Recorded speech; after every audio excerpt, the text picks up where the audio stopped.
നമസ്കാരം. ഈ വർഷം അവസാനം നിയമസഭാ തെരഞ്ഞെടുപ്പിന് ഒരുങ്ങുകയാണ് മഹാരാഷ്ട്ര. ലോക്സഭാ തെരഞ്ഞെടുപ്പിൽ BJP സഖ്യത്തിന് കനത്ത തിരിച്ചടിയാണ് ലഭിച്ചത്. നിയമസഭാ തെരഞ്ഞെടുപ്പ് അടുക്കുമ്പോൾ ഇതായിരിക്കില്ല ട്രെൻഡ് എന്നതാണ് രാഷ്ട്രീയ നിരീക്ഷകർ വിലയിരുത്തുന്നത്. അതിനു കാരണം കഴിഞ്ഞ കുറെ കാലമായി കോൺഗ്രസും BJPയും ഒറ്റയ്ക്ക് മത്സരിക്കാനുള്ള തയ്യാറെടുപ്പിലാണ്. രണ്ടു പാർട്ടികളും പ്രതീക്ഷിക്കുന്നത് തെരഞ്ഞെടുപ്പ് അടുത്തു വരുന്ന വേളയിൽ മുന്നണിയിലെ മറ്റു പാർട്ടികളുമായി തർക്കം ഉണ്ടാകുമെന്നാണ്.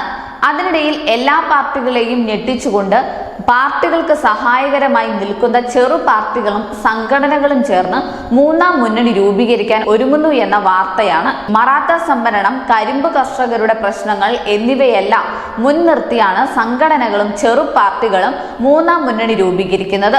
ഏതാണ്ട് എല്ലാ രാഷ്ട്രീയ പാർട്ടികളും മാറി മാറി ഭരിച്ചിട്ടുണ്ടെങ്കിലും തങ്ങളുടെ പ്രശ്നങ്ങൾക്ക് പരിഹാരം കണ്ടിട്ടില്ല എന്നാണ് അവിടുത്തെ ജനങ്ങൾ പറയുന്നത്. മഹാവികാസ് അഘാദിയുടെ ഒപ്പം നിന്ന നേതാവായ പ്രകാശ് അംബേദ്കറും പ്രഹർ, സ്വരാജ്യ, സ്വാഭിമാനി എന്നീ സംഘടനകളും പുതിയ മുന്നണിയിൽ ഉണ്ടാകും. അതിനിടയിൽ എല്ലാ പാർട്ടികളെയും ഞെട്ടിച്ചുകൊണ്ട് പാർട്ടികൾക്ക് സഹായകരമായി നിൽക്കുന്ന ചെറു പാർട്ടികളും സംഘടനകളും ചേർന്ന് മൂന്നാം മുന്നണി രൂപീകരിക്കാൻ ഒരുങ്ങുന്നു എന്ന വാർത്തയാണ്. മറാത്ത സംവരണം, കരിമ്പ് കർഷകരുടെ പ്രശ്നങ്ങൾ എന്നിവയെല്ലാം മുൻനിർത്തിയാണ് സംഘടനകളും ചെറു പാർട്ടികളും മൂന്നാം മുന്നണി രൂപീകരിക്കുന്നത്.